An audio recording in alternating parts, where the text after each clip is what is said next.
হলো আমার হাজবেন্ড। কি ওকে তুমি স্মার্ট করতে পারবে না? এটা তোমার হাজবেন্ড? How is possible? আইনিয়া, আপনি কি শসা, বাদাম, কিচমিচ এসব খেতে পারেন না?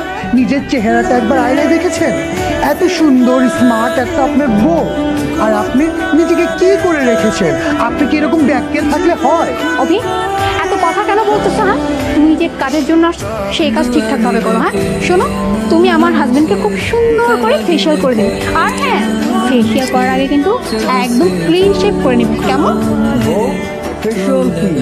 শোনো, তোমাকে এত কিছু বুঝতে হবে না। হ্যাঁ, তোমাকে ও যা যা বলবে তুমি ঠিক তাই করবে, কেমন? এইটা তো ঠিক আছে, কিন্তু উনি কি আমার গোপ দাড়ি ফালাই দিব না?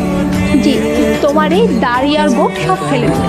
না না না না, এইটা তো করা যাইব না। এইটা আমার বংশ পরম্পরা। আমার বাপ দাদা 14 গোষ্ঠীর সবার মোজা ছিল, দাড়ি আছিল। আমি এই দাড়ি কাটতে পারব না, তাইলে আমার মরা বাবা অনেক কষ্ট পাইবে। আই, তুমি একদম চুপ করো। তোমার বাবা মারা যাওয়ার আগে কি তোমাকে বলে গিয়েছিল যে তোমার এই গোপ আর দাড়ি কাটা যাবে না?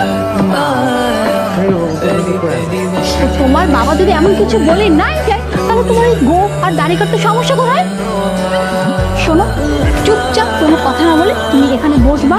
আর শোনো, 1 মাস, হ্যাঁ 1 মাসের মধ্যে যদি তুমি সুন্দর আর স্মার্ট না হয়েছো, তাহলে কিন্তু মাথায় রেখো আমি কিন্তু তোমাকে ডিভোর্স দিয়ে দেবো।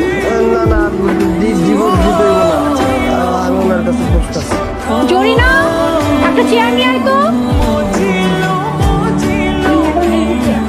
দেখে যাতে। ঠিক আছে, তুমি বলছো।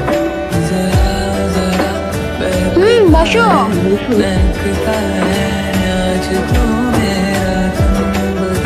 বসো। আমি